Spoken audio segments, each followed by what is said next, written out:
morning, everybody.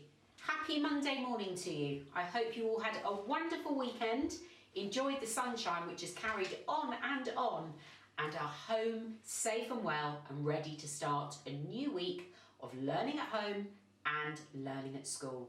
As always, let's start our new day and our new week by offering it to God. Let's join our hands and bow our heads. In the name of the Father, and of the Son, and of the Holy Spirit. Amen. Father in heaven, I give you today all that I think and do and say. Amen. Well, it is Monday morning, and sometimes Monday mornings I find a little bit tricky. I'm going to share with you a picture of how I was feeling when I woke up this morning, and still feeling a little bit like it now. That's right, I was pretty tired. Now, I don't always feel that way in the morning, but Monday mornings can be tricky after the weekends of relaxing and not doing very much. Our feelings change all of the time, don't they? Sometimes we're happy and excited. Sometimes we can change from happy to sad within just a few minutes. We might be feeling really loud as we're running around the playground, and then when we come back into class, very quiet and calm as we settle to do our work. Have a look at these emojis, faces which show us lots of different emotions. I wonder if you can work out what the feelings or the emotions are for the different emojis. I wonder if there's an emoji on the screen that perhaps shows how you're feeling this morning. Now, I thought we'd have a little quiz to wake us up a bit, because I definitely need waking up this Monday morning. As well as emojis, I've got some more pictures for you now. I've got pictures from some quite famous books. Some of you might have some at home, and some of you may have read them perhaps when you were younger, if you're the older children at the school. They're the Little Miss and the Mr. Men books. Now, I've got some pictures on the screen there, but what I want you to do is listen to each of my different examples and see if you can pick which Little Miss or Mr. Men you might feel like in each different example. Let's listen to the first one. You've been asked to go and represent the school. That means that you're going to be there showing all the best that St John Fisher do in a competition at another local school. You're the only person who's been asked to go, and you know that you're going to have to stand up and talk in front of lots of people. Which Mr. Man or Little Miss from our ones on the screen do you think you'd feel like? I think I'd feel like Mr. Jelly. Pretty shaky, pretty wobbly, and very nervous about talking in front of so many people. Let's listen to our next situation. Your mum or dad or somebody who looks after you at home comes in one Saturday morning and says that at parents' evening that week, your school report was so amazing that they're going to take the whole family on a special day out, when we're allowed to go out on special days out again. Which Mr. Man or Little Miss would you feel like? I think this one's pretty obvious.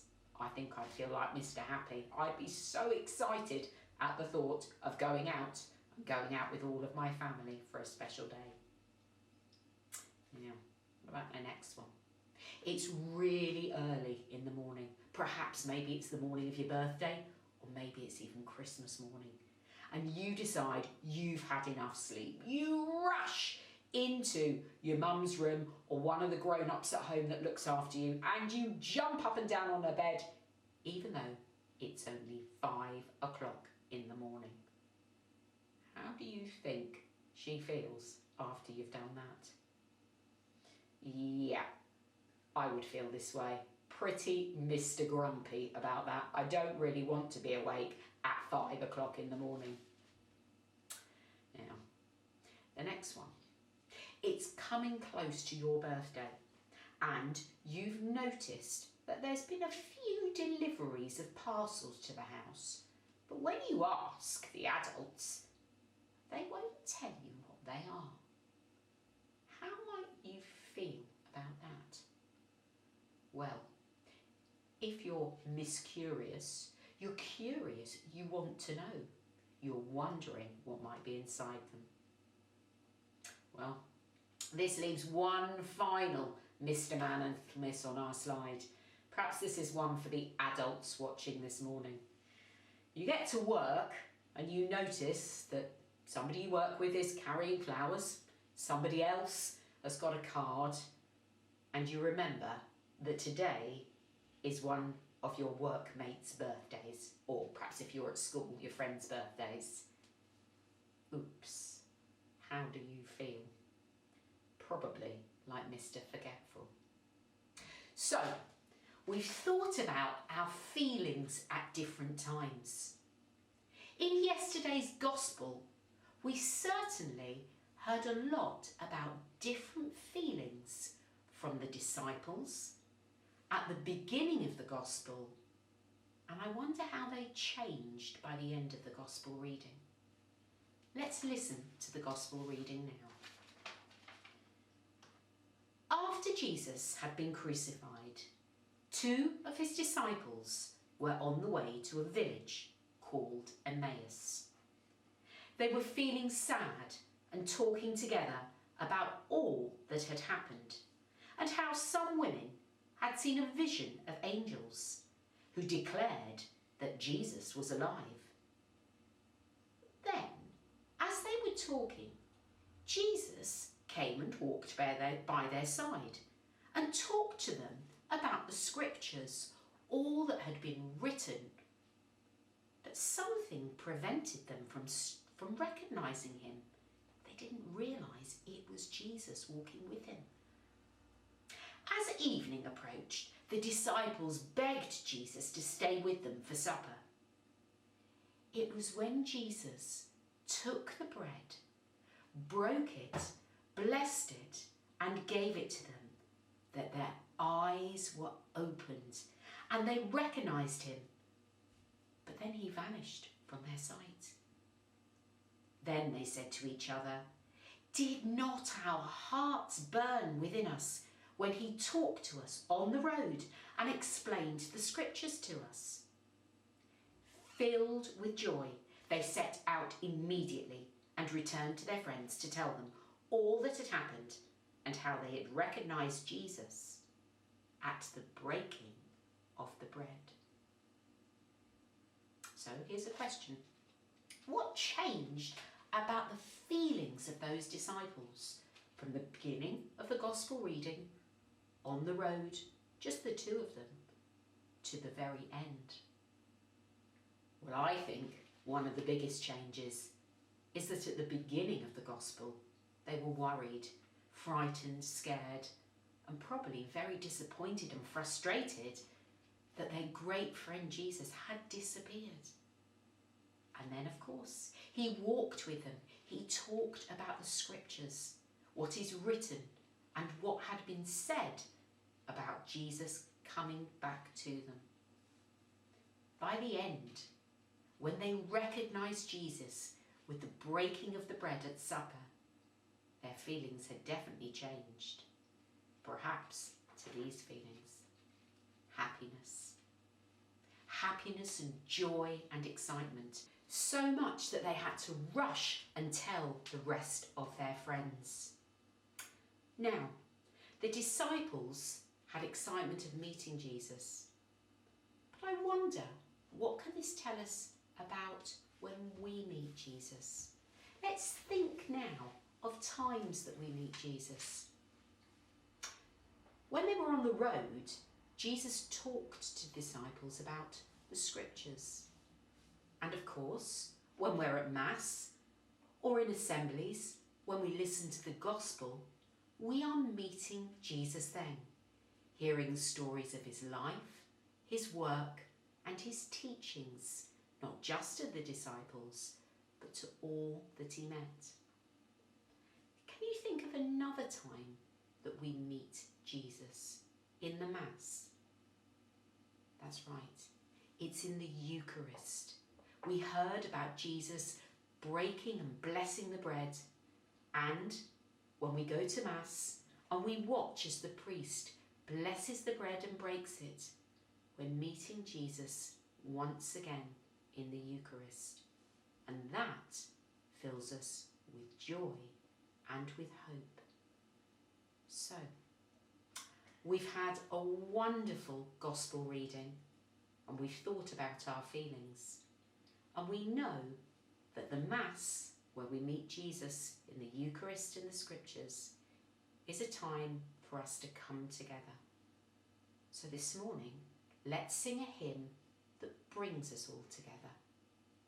Bind us together, Lord.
Let us join our hands now and bow our heads.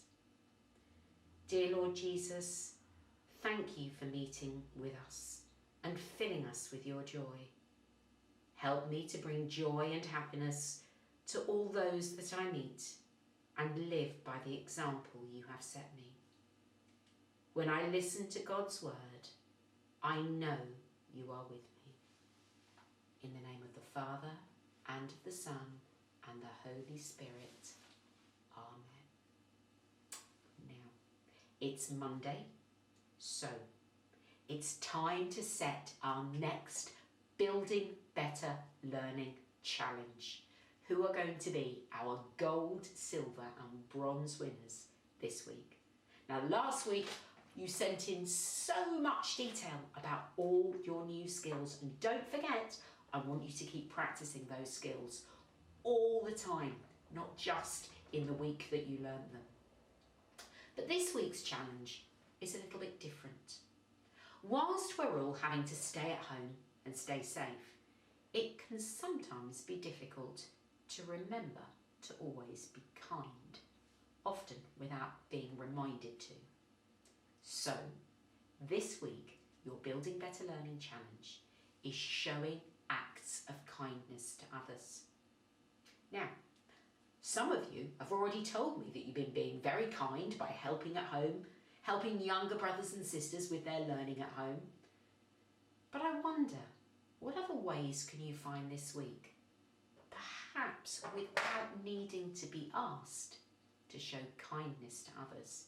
Let me give you a really good example. Last week was a very busy week in school. Although there aren't many children coming to school, there's lots of work to do. Mrs. Mackay was very kind. She made me a cup of tea without even needing to be asked. She just made it for me, and that made me feel really happy. Now, I don't want you making cups of tea unless you're old enough to and the people at home say that you can.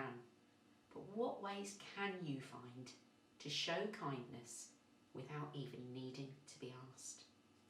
Like last week, send in your nominations for the grown-ups out there if you'd like to nominate somebody in your family, or write an email, ask the grown-up to send it, to tell me all about what you've done to show kindness to others. And on Friday, we're going to have a special guest to announce our winners. Now, before we finish this morning, we've been doing so much and you've been helping so much to make our school look fantastic while you're learning at home and some children are learning at school. And we've sent out another challenge to help us to make the school look wonderfully colourful while we all can't be together. And that's our Tree of Hope. You might have seen it in the headlines this week. Mrs. Noonan wrote last week to all the people who look after you, asking if you could take a colour from the rainbow and decorate a large pebble or stone in that colour. You might want to write a message on it too. And if possible, seal it, which means paint over it with something like some PVA glue. Just means that if it rains, which I think it might this week, it's not all going to wash away. Now, as you can see from the picture, our Tree of Hope is beginning to take on the most beautiful colours. There's a box left by the gate just outside school where the cars come in that you can pop your pebble or stone into, and we'll add them to our Tree of Hope every day. I think it's going to look amazing when it's all finished. We'll send some more pictures later on in the week and let you see how it's doing. But for this week, work hard, play, relax, be kind to each other, and most of all, stay home, stay safe, look after each other. I will see you on Friday morning.